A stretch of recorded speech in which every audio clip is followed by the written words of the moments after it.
Hello and welcome to this class of linear algebra. I am Rafiq Ahmed. Vector space के अंतर्गत आज हम पढ़ने जा रहे हैं कोशेंट स्पेस या विभाग समष्टि. लेकिन इससे पढ़ने से पहले हम डिस्कस करेंगे कोसेट के बारे में. कोसेट या सहसमुच्च, ये कंसेप्ट एब्स्ट्रैक्ट अलजेब्रा में भी पढ़ा था. वहाँ पर किसी नॉर्मल सब ग्रुप या किसी सब ग्रुप के सापेक्ष ग्रुप के कोसेट्स होते हैं. जैसे जी अगर ग्रुप है और एच जी का सब ग्रुप है, तो मेन ग्रुप जी के किसी भी एलिमेंट एक्स के द्वारा जो सब ग्रुप एच है उसका राइट कोसेट बनेगा. अगर कंपोजिशन को हम प्लस द्वारा शो कर रहे हों तो राइट कोसेट को एच प्लस एक्स लिख देते हैं, अदरवाइज एच एक्स लिख देते हैं. और इसका मतलब होता है कि set of small H plus X such that small H belong to capital H. यानी मेन ग्रुप के किसी भी अवयव को लेकर और उसे सब ग्रुप के हर एलिमेंट से ऑपरेट करा देने से जो नया सेट बनता है वो सेट कोसेट या सहसमुच्च कहलाता है. सहसमुच्च भी बोल सकते हैं इसको और सहकुलक भी बोलते हैं. सहकुलक फॉर एग्जांपल जो सब ग्रुप एच था उसमें elements H1, H2, H3 and so on जितने भी थे. मेन ग्रुप जी का एलिमेंट x लेकर और उस x को सब ग्रुप के हर एलिमेंट से ऑपरेट कर दें, x को राइट साइड में रखें तो H1x, H2x, H3x and so on. ये जो सेट बनेगा इसको हम सिंबल तो दे देंगे HX कैपिटल H के साथ, नीचे X लगा देंगे. या अगर संक्रिया प्लस होगी तो H प्लस एक्स हो जाएगा इसका सिंबल H और प्लस और ये छोटे साइज में X. और इसको हम कहेंगे राइट कोसेट या दक्षिण सहसमुच्च. अगर X को लेफ्ट में रखते X H बनता तो उस समय X को लेफ्ट में मल्टीप्लाई करते हर एलिमेंट से या ऑपरेट करते तो आता XH1, XH2, XH3 and so on. ये लेफ्ट कोसेट कहलाएगा. अगर संक्रिया प्लस है तो ऑपरेट करने का मतलब प्लस करना होगा, तो उस समय ये राइट कोसेट या लेफ्ट कोसेट इस तरह से हो जाएंगे कि H में जितने एलिमेंट हैं उन सब को X से ऑपरेट कर देंगे. यानी H1 plus x, H2 plus x and so on, ये आ जाएगा. तो ये होता है लेफ्ट और राइट कोसेट का कंसेप्ट. अगर ग्रुप की कंपोजिशन क्रमविनिमय हो तो फिर लेफ्ट और राइट कोसेट समान होते हैं. जैसे H का राइट कोसेट HX और लेफ्ट कोसेट XH इक्वल हो जाएंगे अगर कंपोजिशन कम्यूटेटिव हो तो. यहाँ पर वेक्टर स्पेस में जो सदिश योग संक्रिया होती है वो ऑलवेज कम्यूटेटिव होती है. तो यहाँ पर हमारे पास जो भी कोसेट होंगे उनको हम कोसेट ही बोलेंगे, लेफ़्ट या राइट बोलने की ज़रूरत नहीं होगी क्योंकि यहाँ लेफ़्ट कोसेट और राइट कोसेट सेम होंगे. तो ये तो ग्रुप में जो हमने कोसेट्स पढ़े हैं उसको रिवाइज़ किया है. इसके बाद यहाँ पर इसका क्या उपयोगिता रहेगी वो इस प्रकार है कि अगर V वेक्टर स्पेस है ओवर द फील्ड F और W इसका एक सब स्पेस है, तो हम जानते हैं कि अगर W V का सब स्पेस है तो W V का सबसेट होगा और साथ ही W भी अपने आप में ओवर द फील्ड F एक वेक्टर स्पेस होगा. सब स्पेस का ये कंसेप्ट होता है. साथ में अगर W वेक्टर स्पेस है तो W अपना जो सदिश योग संक्रिया है प्लस उसके लिए अबिलियन ग्रुप होता है V. अगर V वेक्टर स्पेस है तो V अपनी सदिश योग संक्रिया के लिए अबेलियन ग्रुप होता है और W सब स्पेस होने के कारण W खुद भी वेक्टर स्पेस है और W भी सदिश योग संक्रिया के लिए अबेलियन ग्रुप होता है और ये W plus abelian group V plus abelian group का सब ग्रुप भी होता है। यानी जब हम ये कहते हैं कि डब्ल्यू वी का सब स्पेस है तो उसमें ये बात भी शामिल है कि डब्ल्यू वी का सब ग्रुप भी है। तो यहाँ पर कोसेट्स कैसे बनेंगे, जैसे डब्ल्यू वी का सब ग्रुप है इसलिए वी का कोई एलिमेंट अल्फ़ा ले लें तो डब्ल्यू का अल्फ़ा द्वारा बनाया हुआ कोसेट या अल्फ़ा के संगत कोसेट को हम सिंबल तो दे देंगे डब्ल्यू प्लस अल्फ़ा, और ये क्या होगा, डब्ल्यू के सारे एलिमेंट्स को अल्फ़ा से ऑपरेट कर दें, यानी डब्ल्यू के सारे एलिमेंट्स में अल्फ़ा ऐड कर दें। इसको हम सिम्बोलिकली डिफाइन कर सकते हैं इस प्रकार, set of X plus alpha such that X belongs to V, X belongs to W, यानी डब्ल्यू के सारे एलिमेंट्स में अल्फ़ा ऐड कर दिया। फॉर एग्जांपल अगर डब्ल्यू में जो एलिमेंट्स थे उनको हम इस तरह से व्यक्त कर दें x1, x2, x3 and so on, और अल्फ़ा जो मेन वेक्टर स्पेस V का एलिमेंट है उस अल्फ़ा को W के इन सारे एलिमेंट से ऑपरेट कर देंगे तो x1 plus alpha, x2 plus alpha, x3 plus alpha and so on, ये आ जाएगा W का एक कोसेट वेक्टर अल्फ़ा द्वारा बनाया हुआ। इस तरह से हम मेन वेक्टर स्पेस V के हर अवयव से एक कोसेट बना सकते हैं। ये जिस एलिमेंट से हम कोसेट बना रहे हैं वो मेन वेक्टर स्पेस का एलिमेंट होगा, वो W का हो भी सकता है और ना भी हो।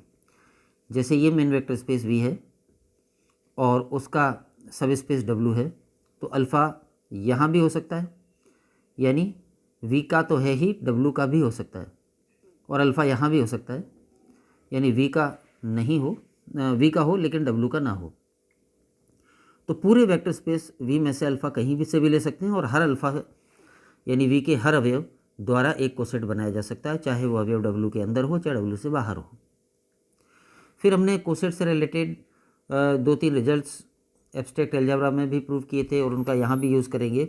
जैसे सब ग्रुप का जो कोसेट बनता है उसके लिए रिजल्ट ये है कि अगर X मेन वेक्टर स्पेस, हम इस संदर्भ में बात कर रहे हैं कि H सब ग्रुप है G का, और X जिसके द्वारा कोसेट बनाया जा रहा है वो अगर G का तो होता ही है, H का ही हो, तो फिर उस अवयव द्वारा बना कोसेट H के बराबर ही आ जाता है। एंड कन्वर्सली एक थ्योरम ये प्रूव की थी हमने, और एक ये प्रूव की थी कि दो अवयवों X और Y के द्वारा बनाए गए कोसेट बराबर होते हैं यदि और केवल यदि X Y inverse belongs to H। ये भी एक थ्योरम थी। इनको यहाँ जो W और V वाले सिंबल्स में काम में लें, यानी कि यहाँ संक्रिया प्लस द्वारा डिनोटेड है, तो ये गुणधर्म ऐसे बन जाते हैं। अगर W V का सब स्पेस है तो किसी अल्फ़ा द्वारा बनाया गया coset W plus alpha W के ही बराबर आ जाएगा, बशर्ते कि ये अल्फ़ा W का ही एलिमेंट हो, और इसका कन्वर्स भी सही होता है। यानी W के एलिमेंट से बनाएंगे जब तो W ही आएगा, और W से बाहर के किसी एलिमेंट से बनाएंगे तब W नहीं आएगा, W से भिन्न कोई सेट आएगा। तो ये थ्योरम भी हम यूज़ करेंगे। इसके अलावा जो ये HX HY वाली जो थ्योरम है वो उसका स्टेटमेंट या सिंबल बदल कर ये हो जाएगा कि अगर दो एलिमेंट्स अल्फ़ा और बीटा हैं और उनके द्वारा बनाए गए कोसेट्स इक्वल हैं तो वो केवल तभी संभव होगा जब यहाँ पे था XY इन्वर्स, यहाँ अल्फ़ा बीटा इन्वर्स ना होके अल्फ़ा माइनस बीटा लिख देंगे, क्योंकि जब प्लस संक्रिया होती है तो अल्फ़ा बीटा इन्वर्स का मतलब ही अल्फ़ा माइनस बीटा हो जाएगा। तो अल्फ़ा और बीटा द्वारा बने कोसेट बराबर होंगे यदि और केवल यदि अल्फ़ा माइनस बीटा W का एलिमेंट हो। ये एक थ्योरम है। तो ये सारी बातें कोसेट्स की हैं। एब्स्ट्रैक्ट अलजेब्रा में भी हमने कोसेट्स पढ़े हैं और यहाँ भी हम कोसेट्स पढ़ने जा रहे हैं। फिर एब्स्ट्रैक्ट अलजेब्रा में हमने कोशेंट ग्रुप भी पढ़ा था।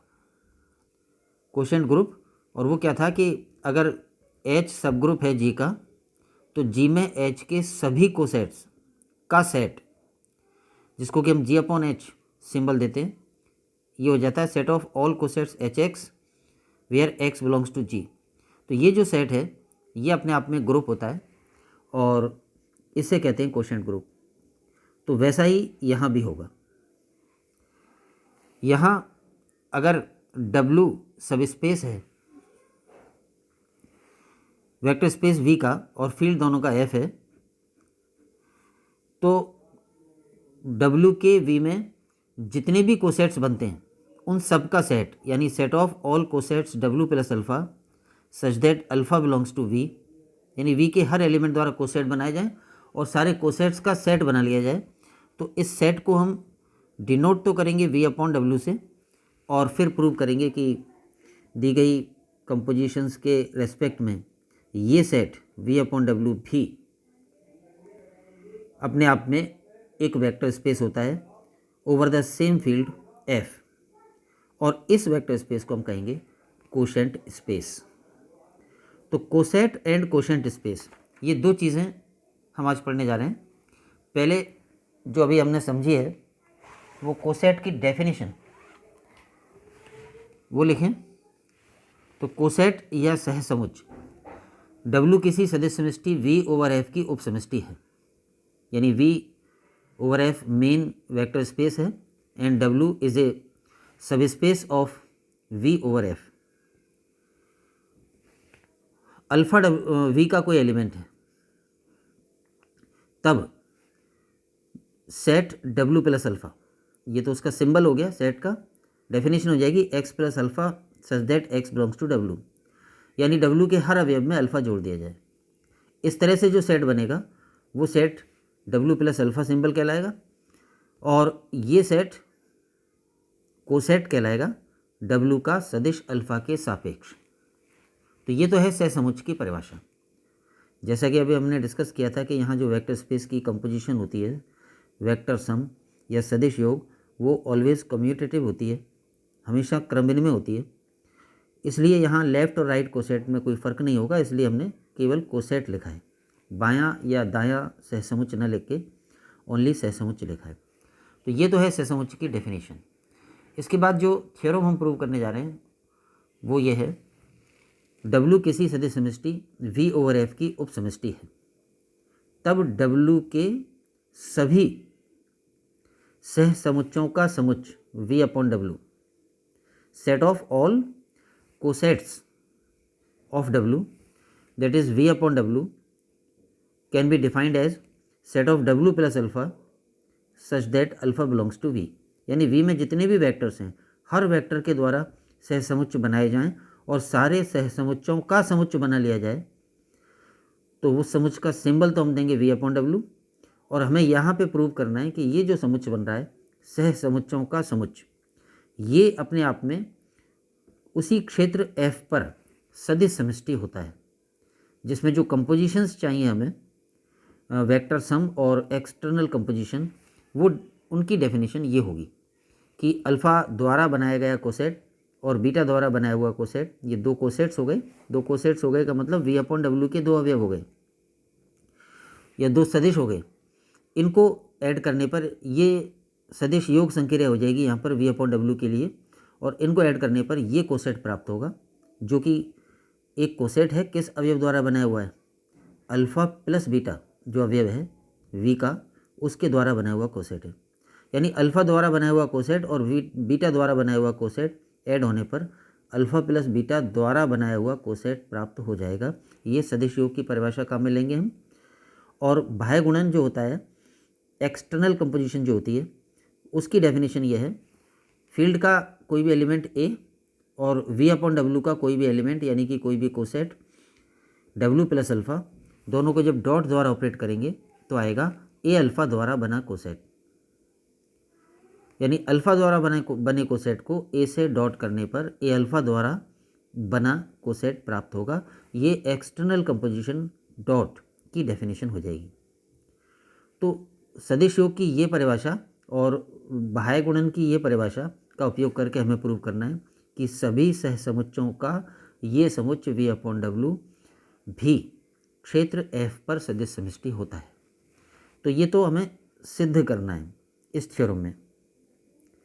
फिर इसी में हम डेफिनेशन भी शामिल कर रहे हैं कि ये जब सिद्ध हो गया कि ये V upon W vector space होता है, तो फिर इस वेक्टर स्पेस को यानी इस सदिश समष्टि v upon W over the field f को v की w के सापेक्ष खंड समष्टि या विभाग समष्टि या कोशेंट स्पेस कहते हैं। तो इसमें थ्योरम का स्टेटमेंट भी है और कोशेंट स्पेस की परिभाषा भी है। ये पूरी as it is quotient space की परिभाषा हो जाएगी, और अगर इसमें इस बात को प्रूव करें कि ये v upon W vector space होता है तो ये इस थ्योरम का प्रूफ हो जाएगा। तो definition and statement of theorem दोनों इसमें शामिल है। अब हम आते हैं स्टेटमेंट जो हमने यहाँ पे लिखा है उसके प्रूफ पर। v over the field f vector space है और w v over the field f का सब स्पेस है। यहाँ तक तो गिवन है ही। अब जैसा कि हम जानते हैं कि जब किसी को वेक्टर स्पेस प्रूव करना होता है तो क्या क्या करना होता है। पहले उसे अबेलियन ग्रुप प्रूव करते हैं जिसमें 5 बातें प्रूव करनी होती हैं। फिर बाह्य संक्रिया जो है वो सुपरिभाषित है वो प्रूव करते हैं, और फिर बाकी के जो 4 गुणधर्म होते हैं v1 v2 v3 v4 करके हम उनको नाम देते हैं, उन्हें प्रूव करते हैं।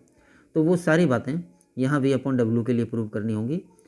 तो पहले भाग में हम प्रूव करने जा रहे हैं कि v अपॉन डब्ल्यू अपनी जो प्लस कंपोजिशन है उसके लिए अबेलियन ग्रुप होता है। ये बात प्रूव करने के लिए पहले अरिक्त प्रूव करेंगे, इसको नॉन एम्प्टी प्रूव करेंगे कि v अपॉन डब्ल्यू में कोई ना कोई एलिमेंट है। जो मेन वेक्टर स्पेस है v, उसका जीरो वेक्टर हमने नाम दे दिया 0 बार। तो ये v का एक वेक्टर है जो कि शून्य सदिश कहलाता है। हम जानते हैं कि जो मेन वेक्टर स्पेस का जीरो वेक्टर होता है वो उसके हर सब स्पेस में होता है। तो v का जीरो वेक्टर 0 बार है तो वो 0 बार w में भी होगा, क्योंकि w सब स्पेस है v का। तो 0 बार या जीरो वेक्टर w का एलिमेंट है। इसलिए क्योंकि w का एलिमेंट है इसलिए इसके द्वारा जो कोसेट बनेगा w plus alpha w plus zero vector, ये w खुद ही आ जाएगा, क्योंकि w के सभी एलिमेंट में जीरो वेक्टर जोड़े तो वो w ही रहता है। ये हमने जो कोसेट के गुणधर्म अभी डिस्कस किए थे कि अगर हम ऐसे एलिमेंट के द्वारा कोसेट बनाएं जो एलिमेंट w में ही हो तो फिर कोसेट w ही आता है। अल्फ़ा द्वारा बना coset w plus alpha w के बराबर ही आ जाएगा अगर अल्फ़ा w का एलिमेंट है तो यहाँ पर जीरो वेक्टर w का एलिमेंट है, इसलिए जीरो वेक्टर के द्वारा बना हुआ कोसेट खुद w ही प्राप्त हो जाएगा। तो w प्लस जीरो वेक्टर बराबर w, और ये क्योंकि एक कोसेट है और सभी कोसेट्स v अपॉन डब्ल्यू के अवयव हैं तो ये वाला कोसेट भी अर्थात w खुद v अपॉन डब्ल्यू का एलिमेंट हो जाएगा। और क्योंकि v अपॉन डब्ल्यू में ये एलिमेंट है इसलिए हम कह सकते हैं कि v अपॉन डब्ल्यू रिक्त समुच्चय नहीं है, नॉट इक्वल टू 5। इसके बाद हम जो v अपॉन डब्ल्यू की प्लस संक्रिया है जिसको हम वेक्टर सम या सदिश योग कह सकते हैं, इसे प्रूव करेंगे कि ये संक्रिया यहाँ पर द्विचर संक्रिया है, यानी सेट v अपॉन डब्ल्यू इस प्लस के लिए समवर्त है। इसके अलावा ये प्लस सहचरता का पालन करती है और क्रमनिर्मिता का पालन करती है, वो सारी बातें प्रूव करनी है। तो उसके लिए हम 3 स्वेच्छ अवयव v अपॉन डब्ल्यू के ले लें, w plus alpha, w plus beta, w plus gamma. ये 3 कोसेट्स हैं और कोसेट्स हैं तो v अपॉन डब्ल्यू के अवयव होंगे। तो हमने ये v अपॉन डब्ल्यू के 3 एलिमेंट्स मान लिए। तो अगर ये 3 v अपॉन डब्ल्यू के एलिमेंट्स हैं तो ये 3 कोसेट्स जिन एलिमेंट्स के द्वारा बनाए गए हैं वो एलिमेंट्स अल्फ़ा, बीटा और गामा वो v के एलिमेंट होंगे, क्योंकि v के एलिमेंट द्वारा ही कोसेट बनते हैं। v अपॉन डब्ल्यू में बनाया हुआ या v अपॉन डब्ल्यू का हर कोसेट जिस एलिमेंट के द्वारा बनाया जाता है वो element main vector space v का होता है। तो अगर ये 3 कोसेट्स v अपॉन डब्ल्यू के हैं तो ये जो 3 एलिमेंट्स हैं अल्फ़ा, बीटा, गामा, ये v के वेक्टर्स होंगे। अब समवर्त गुणधर्म प्रूव करने के लिए v अपॉन डब्ल्यू के 2 स्वेच्छ वेक्टर ले लिए, एक coset alpha w plus alpha और दूसरा कोसेट w प्लस बीटा। अब इन दोनों को ऐड करने पर क्या आएगा वो तो ये डेफिनेशन जो हमें दे रखी है, सहसमुच्चयों का योग कह सकते हो संक्रिया को, जिसको कि यहाँ पर हम सदिश योग कह रहे हैं। तो इन दोनों कोसेट्स को जोड़ने पर आएगा ये एक कोसेट, और ये कोसेट किस अवयव द्वारा बनाया हुआ है? अल्फ़ा प्लस बीटा अवयव द्वारा। अब ये कोसेट भी v अपॉन डब्ल्यू का अवयव क्यों हो जाएगा? क्योंकि ये जिस अवयव के द्वारा बनाया हुआ है वो अवयव v का है। ये अवयव v का क्यों है? क्योंकि अल्फ़ा और बीटा दोनों v के थे, और जब अल्फ़ा और बीटा दोनों v के अवयव हैं तो अल्फ़ा प्लस बीटा भी v का एक अवयव होगा। तो ये क्या है? v के एक अवयव द्वारा बनाया हुआ कोसेट, और v के किसी भी अवयव द्वारा बनाया हुआ कोसेट हो वो v अपॉन डब्ल्यू का अवयव होता है। तो यहाँ पर हमने प्रूव कर दिया कि v अपॉन डब्ल्यू के दो अवयव यानी दो सहसमुच दी गई संक्रिया से ऑपरेट किए जाएं तो जो परिणाम आता है वो v अपॉन डब्ल्यू का ही अवयव आता है। और इसका मतलब हो गया कि v अपॉन डब्ल्यू जो सेट है वो उसकी संक्रिया सदिश योग या सहसमुच्चों का योग उसके लिए सुपरिभाषित है, वेल डिफाइंड। या और बेटर ये कहें कि ये समुच्च इस संक्रिया के लिए समव्रत है। तो समव्रत गुणधर्म यहाँ पर सिद्ध हो गया।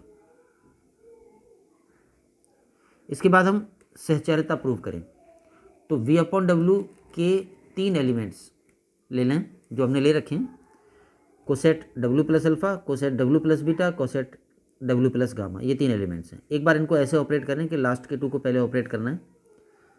तो W plus alpha as it is, इन दोनों को ऐड करने पर ये एक कोसेट बन जाएगा डब्ल्यू का अल्फा प्लस बीटा द्वारा बना कोसेट, यानी ये दो कोसेट ऐड होने पर एक कोसेट बन जाएगा। और अब ये दो कोसेट्स ऐड होंगे तो फिर एक कोसेट बन जाएगा। ये एलिमेंट अल्फा और ये एलिमेंट अल्फा प्लस बीटा दोनों के योग वाले अवयव से बना कोसेट आ जाएगा। तो ये दो सहसमुच्चों के योग की जो परिभाषा में दे रखी है उसका उपयोग कर रहे हैं। अब ये एक कोसेट हो गया। ये कोसेट इस अवयव द्वारा बनाया हुआ है alpha plus beta plus gamma, ये पूरा एक एलिमेंट हो जाएगा वी का। वी में साचार्यता से इस एलिमेंट को इस रूप में बदल दें। ये हम स्टेप कर रहे हैं वी में सहचर्यता से। वी क्योंकि वेक्टर स्पेस है और उसका सदिश योग भी सहचर्यता का पालन करता है, तो लास्ट के दो पर जो ब्रैकेट था बीटा प्लस गामा वो फर्स्ट टू पे रख दिया अल्फा और बीटा पे। ये एलिमेंट के लेवल पर किया है, इस एलिमेंट के लेवल पर वी के एलिमेंट हैं। अब इसे दो अवयव का योग माने, अल्फा प्लस बीटा एक एलिमेंट और गामा एक एलिमेंट। तो इन दो अवयवों के योग वाले अवयव से बना कोसेट तो हो जाएंगे दोनों से अलग अलग बना कोसेट। जो कोसेट्स का योग संक्रिया में दे रखी है उसको उल्टे क्रम में यूज़ करें तो जैसे डब्ल्यू का अल्फा प्लस बीटा द्वारा बना कोसेट हो तो उसे हम दो कोसेट्स के योग के रूप में तोड़ के ऐसे लिख सकते हैं, डब्ल्यू का अल्फा द्वारा बना कोसेट प्लस डब्ल्यू का बीटा द्वारा बना कोसेट। इस तरह से सहसमुच्चों के योग वाली संक्रिया को उल्टी डायरेक्शन में काम में लेके हम तोड़ भी सकते हैं, जैसे दो सहसमुच्चों को जोड़ सकते हैं। अल्फा और बीटा वाले सहसमुच्चों को जोड़ने पर अल्फा प्लस बीटा वाला सहसमुच्च बनेगा। इसी प्रकार अल्फा प्लस बीटा वाले सहसमुच्च को 200 सहसमुच्चों में तोड़ दें तो एक अल्फा द्वारा बना सहसमुच्च और एक बीटा द्वारा बना सहसमुच्च आ जाएगा। तो इस तरह से ये दो अवयवों का योग, तो ये दो सहसमुच्चों में तोड़ दिया, डब्ल्यू का first element alpha plus beta द्वारा बना कोसेट और डब्ल्यू का गामा द्वारा बना कोसेट, फिर इसको अगेन दो सहसमुच्चों में तोड़ दिया। और अब हम लेफ्ट हैंड साइड और राइट हैंड साइड देखें तो जो ब्रैकेट लास्ट के टू पर था वो फर्स्ट टू पर आ गया। इसका मतलब ये वाली जो संक्रिया है सहसमुच्चों का योग वाली संक्रिया, ये सहचर्यता का पालन कर रही है। और इसी तरह से हम क्रमनिर्मितता प्रूव कर सकते हैं। यहाँ तो हमने रिजल्ट लिख दिया कि सदिश योग सहचर्य है। इसके बाद क्रमनिर्मितता की बात करें तो दो W plus alpha W plus beta cosets ले लिए और उनको ऐड किया, तो ऐड करने की डेफिनेशन से ये अल्फा प्लस बीटा द्वारा बना कोसेट आ जाएगा। फिर अल्फा प्लस बीटा को बीटा प्लस अल्फा लिख देंगे वी में क्रमनिर्मितता से। जो वी है हमारा वेक्टर स्पेस, उसमें जो संक्रिया प्लस है वो क्रम विनिमय है, तो वी में क्रमनिर्मितता से यहाँ तक आ जाएंगे हम। इसके बाद इसको पुनः दो कोसेट्स में तोड़ देंगे। ये बीटा प्लस अल्फा द्वारा बना कोसेट है, उसको बीटा द्वारा बना कोसेट प्लस अल्फा द्वारा बना कोसेट। और अब लेफ्ट हैंड साइड और राइट हैंड साइड देखें तो सिद्ध हो जाता है कि ये जो सहसमुच्चों का योग संक्रिया है ये क्रम विनिमय है। तो यहाँ पे ये क्रमनिर्मितता सिद्ध हो गई। इसके बाद हम सिद्ध करेंगे कि जो ये सदिश योग संक्रिया है इसका तत्समक भी विद्यमान है। v अपॉन डब्ल्यू में तत्समक सिद्ध करने के लिए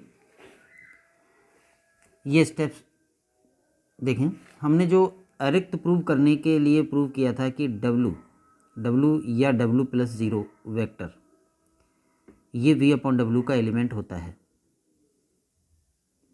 इस ही अवयव को यहाँ पर हम प्रूव कर रहे हैं कि वो तत्समक होगा। तो उसके लिए v अपॉन डब्ल्यू का स्वेच्छ सदिश ले लिया डब्ल्यू प्लस अल्फा और उसमें डब्ल्यू ऐड करें तो W plus alpha as it is, और डब्ल्यू की जगह लिख सकते हैं डब्ल्यू प्लस ज़ीरो वेक्टर, क्योंकि डब्ल्यू प्लस ज़ीरो वेक्टर बराबर डब्ल्यू है।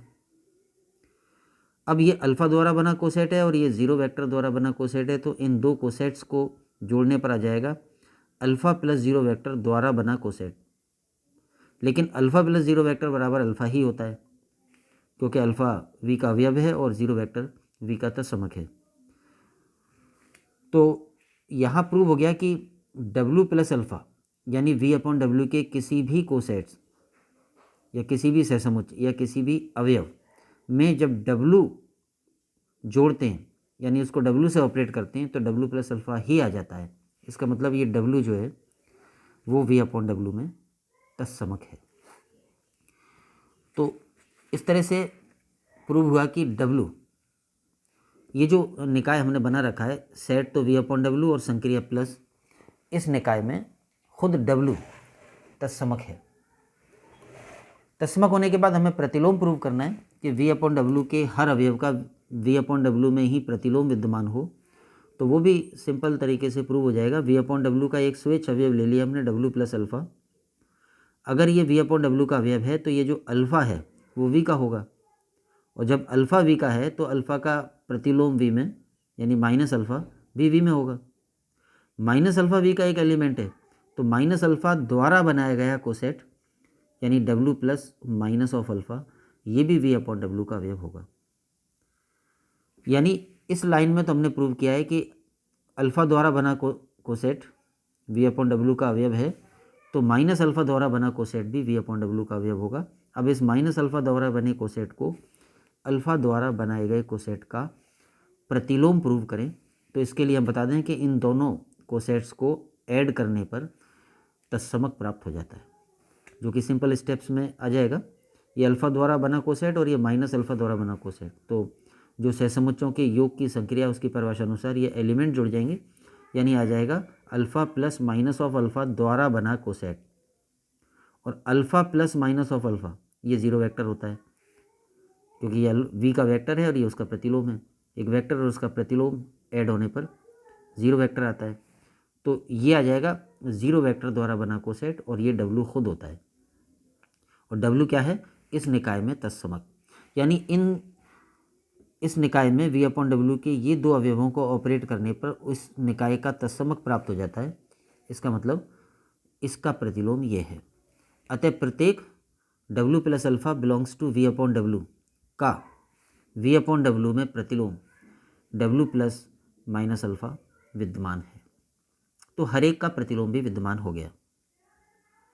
अबेलियन ग्रुप होने के लिए सारी बातें सिद्ध हो गई, तो अब हम कह सकते हैं कि वी अपॉन डब्ल्यू और प्लस संक्रिया का ये निकाय अपने आप में अबेलियन ग्रुप है। इसके बाद हम बाह्य संक्रिया सुपरिभाषित है ये प्रूव करें, तो उसके लिए दो स्वेच्छ स्केलर हम ले लें, फील्ड के दो एलिमेंट्स ए और बी, और तीन वेक्टर्स हमने स्वेच्छ ले ही रखे हैं, उन्हीं का उपयोग कर लेंगे। एक स्केलर और एक वेक्टर का डॉट एक वेक्टर ही आएगा, ये प्रूव करने के लिए स्केच ले लिया ए और वेक्टर वी अपॉन डब्ल्यू का ले लिया डब्ल्यू प्लस अल्फ़ा और डॉट किया। डॉट करने पर क्या आएगा वो तो जो हमें डेफिनेशन दे रखी है, एक सहसमुच्चय की एक अदिश से गुणन करने पर क्या आता है वो जो डेफिनेशन दे रखी है उसका उपयोग करें तो इतना आएगा डब्ल्यू का ए अल्फ़ा द्वारा बना कोसेट। अब ये ए अल्फ़ा द्वारा बना कोसेट है तो ये भी वी अपॉन डब्ल्यू का एलिमेंट होगा क्योंकि ए अल्फ़ा वी का अवयव है। ए अल्फ़ा वी का अवयव क्यों है? क्योंकि ए एफ का है और अल्फ़ा वी का है, तो ए अल्फ़ा वी का अवयव होगा क्योंकि वी वेक्टर स्पेस है फील्ड एफ पर। यहाँ पर ये ए और अल्फ़ा के बीच जो संक्रिया है ये वी के लिए बाह्य गुणन संक्रिया है जो कि एफ क्रॉस वी से वी में सुपरिभाषित होती है। इस संक्रिया को हमने डॉट सिंबल नहीं दिया, इसको बिना डॉट द्वारा व्यक्त कर रहे हैं, और जो वी अपॉन डब्ल्यू के लिए बाह्य संक्रिया है उसको डॉट सिंबल द्वारा व्यक्त कर रहे हैं। तो एक स्केलर ए और एक सहसमुच्चय का डॉट भी एक सहसमुच्चय ही आता है। इससे सिद्ध हो गया कि जो एक्सटर्नल कंपोजिशन है या बाह्य संक्रिया है वो F cross V upon W से वी अपॉन डब्ल्यू में सुपरिभाषित है। तो सुपरिभाषित वाला स्टेप प्रूव हो गया। उसके बाद जो बाकी के चार गुणधर्म होते हैं उनको प्रूव करें, और उसके लिए हमें दो स्केलर और दो वेक्टर लेने होते हैं जो हमने ले रखे हैं। ए और बी तो दो स्केलर हैं और डब्ल्यू प्लस अल्फ़ा और डब्ल्यू प्लस बीटा दो वेक्टर हैं। तो पहली जो प्रॉपर्टी है V1 उसमें एक स्केलर डॉट दो वेक्टर्स का सम, इसको सॉल्व करेंगे तो पहले दोनों कोसेट्स जुड़ जाएंगे तो एक कोसेट आ जाएगा। उसके बाद डॉट की परिभाषा अनुसार ये एलिमेंट ए ये स्केलर ए इस अल्फ़ा प्लस बीटा से जाके डॉट हो जाएगा, जो सेकंड कंपोजिशन हमें दे रखी है थ्योरम के स्टेटमेंट में, उससे तो ये एक कोसेट बन गया। और ये किस अवयव द्वारा बना कोसेट है? A into alpha plus beta. उसके बाद A into alpha plus beta को लिख सकते हैं A alpha plus A beta. V जो वेक्टर स्पेस है उसका जो पहला गुणधर्म होता है V1, उससे उसमें एक स्केलर डॉट दो वेक्टर्स का सम बराबर स्केलर दोनों से डॉट हो जाएगा। तो इस तरह से यहाँ पर ए इंटू अल्फ़ा प्लस बीटा को तो लिख दिया ए अल्फ़ा प्लस ए बीटा, और फिर ये इसको दो कोसेट के योग के रूप में तोड़ देंगे। ए अल्फ़ा द्वारा बना कोसेट और ए बीटा द्वारा बना कोसेट हो जाएगा ये। अब ये ए अल्फ़ा द्वारा बना जो कोसेट है इसको इतना लिख सकते हैं, ये डॉट की जो परिभाषा है उसको उल्टे डायरेक्शन में काम में लेके ए डॉट डब्ल्यू प्लस अल्फ़ा बराबर होता डब्ल्यू प्लस ए अल्फ़ा। तो डब्ल्यू प्लस ए अल्फ़ा की जगह ये रख देंगे, डब्ल्यू प्लस ए अल्फ़ा की जगह ए डॉट डब्ल्यू प्लस अल्फ़ा रख देंगे। इसी तरह से डब्ल्यू प्लस ए बीटा को लिख देंगे ए डॉट डब्ल्यू प्लस बीटा। तो यहाँ पर सिद्ध हो गया कि एक स्केलर और दो वेक्टर्स का डॉट, तो वो स्केलर दोनों वेक्टर से डॉट हो जाता है। अब हम सेकंड प्रॉपर्टी V2 पर आएँ। इसमें दो स्केलर का योग और एक वेक्टर।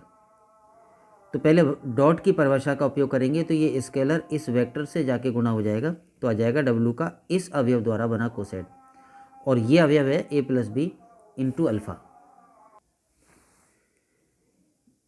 यहाँ पर आकर ए प्लस बी इंटू अल्फ़ा को लिख देंगे ए अल्फ़ा प्लस बी अल्फ़ा। ये वेक्टर स्पेस V में जो उसकी सेकंड प्रॉपर्टी होती है जिसको हम V2 कहते हैं, उससे आएगा दो स्केलर्स का सम डॉट एक वेक्टर, तो आ जाएगा A dot alpha plus B dot alpha. Dot को हमने यहाँ दिखाया नहीं है, तो A alpha plus B alpha द्वारा बना कोसेट को फिर दो कोसेट्स में तोड़ दिया, एक ए अल्फ़ा द्वारा बना कोसेट और एक बी अल्फ़ा द्वारा बना कोसेट। और बाह्य संक्रिया की डेफिनेशन को रिवर्स डायरेक्शन में काम में लें, तो ए अल्फ़ा द्वारा बना कोसेट को लिख सकते हैं ए द्वारा अल्फ़ा द्वारा बना कोसेट और ए से डॉट। ऐसे ही डब्ल्यू प्लस बी अल्फ़ा को लिख सकते हैं, इसी का मान है ये B dot W plus alpha. उल्टा चल के देख लें, B dot W plus alpha होगा तो इसको हम क्या लिख देंगे डब्ल्यू प्लस बी अल्फ़ा। तो इसको उल्टा करके ये लिख दिया। तो यहाँ सिद्ध हो गया कि दो स्केलर्स का सम डॉट एक वेक्टर, तो वो वेक्टर दोनों स्केलर से अलग अलग डॉट हो जाता है। वेक्टर स्पेस सिद्ध करने के लिए जो सेकंड प्रॉपर्टी V2 होती है वो। इसी तरह से V3 में स्केलर डॉट वेक्टर। तो पहले ये स्केलर इस वेक्टर से डॉट होगा, तो आ जाएगा डब्ल्यू का बी अल्फ़ा द्वारा बना कोसेट। फिर ये वेक्टर यानी कोसेट और इसको स्केलर से डॉट करेंगे, तो ये ए बी इससे जाके गुणा हो जाएगा और आ जाएगा डब्ल्यू का ए इंटू बी अल्फ़ा द्वारा बना कोसेट। ए इंटू बी अल्फ़ा को यानी इस एलिमेंट के लेवल पर चेंज करें, ए इंटू बी अल्फ़ा को ए बी इंटू अल्फ़ा लिख देंगे। ये vector space V over F की जो थर्ड प्रॉपर्टी होती है V3 उससे है।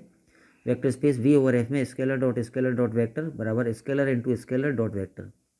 तो ये जो प्रॉपर्टी है उससे हम A और B को ब्रैकेट में ले लेंगे, और अब ये ए बी एक स्केलर हो गया तो इसको बाहर ले लेंगे बाह्य संक्रिया की विपरीत दिशा में परिभाषा का उपयोग करते हुए। तो सिद्ध हो गया कि स्केलर डॉट वेक्टर बराबर scalar into scaler dot vector. ये थर्ड प्रॉपर्टी सिद्ध हो गई। और फोर्थ प्रॉपर्टी में जो फील्ड का गुणनतः समक या इकाई अवयव 1 होता है,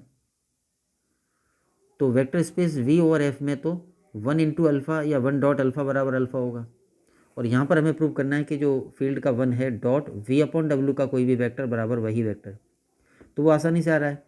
पहले डॉट की परिभाषा करेंगे तो ये 1 अल्फ़ा से जाके डॉट हो जाएगा, तो डब्ल्यू का 1 डॉट अल्फ़ा द्वारा बना कोसेट आ जाएगा, और 1 डॉट अल्फ़ा बराबर अल्फ़ा ही होता है। तो सिद्ध हो गया कि 1 को जब हम किसी वेक्टर यानी किसी कोसेट से डॉट करते हैं तो वही कोसेट आ जाता है। तो ये फोर्थ प्रॉपर्टी हो गई।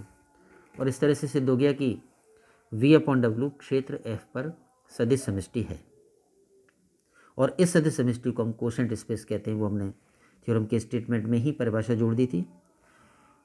तो इस वीडियो में इतना ही। सभी को धन्यवाद। जय हिंद।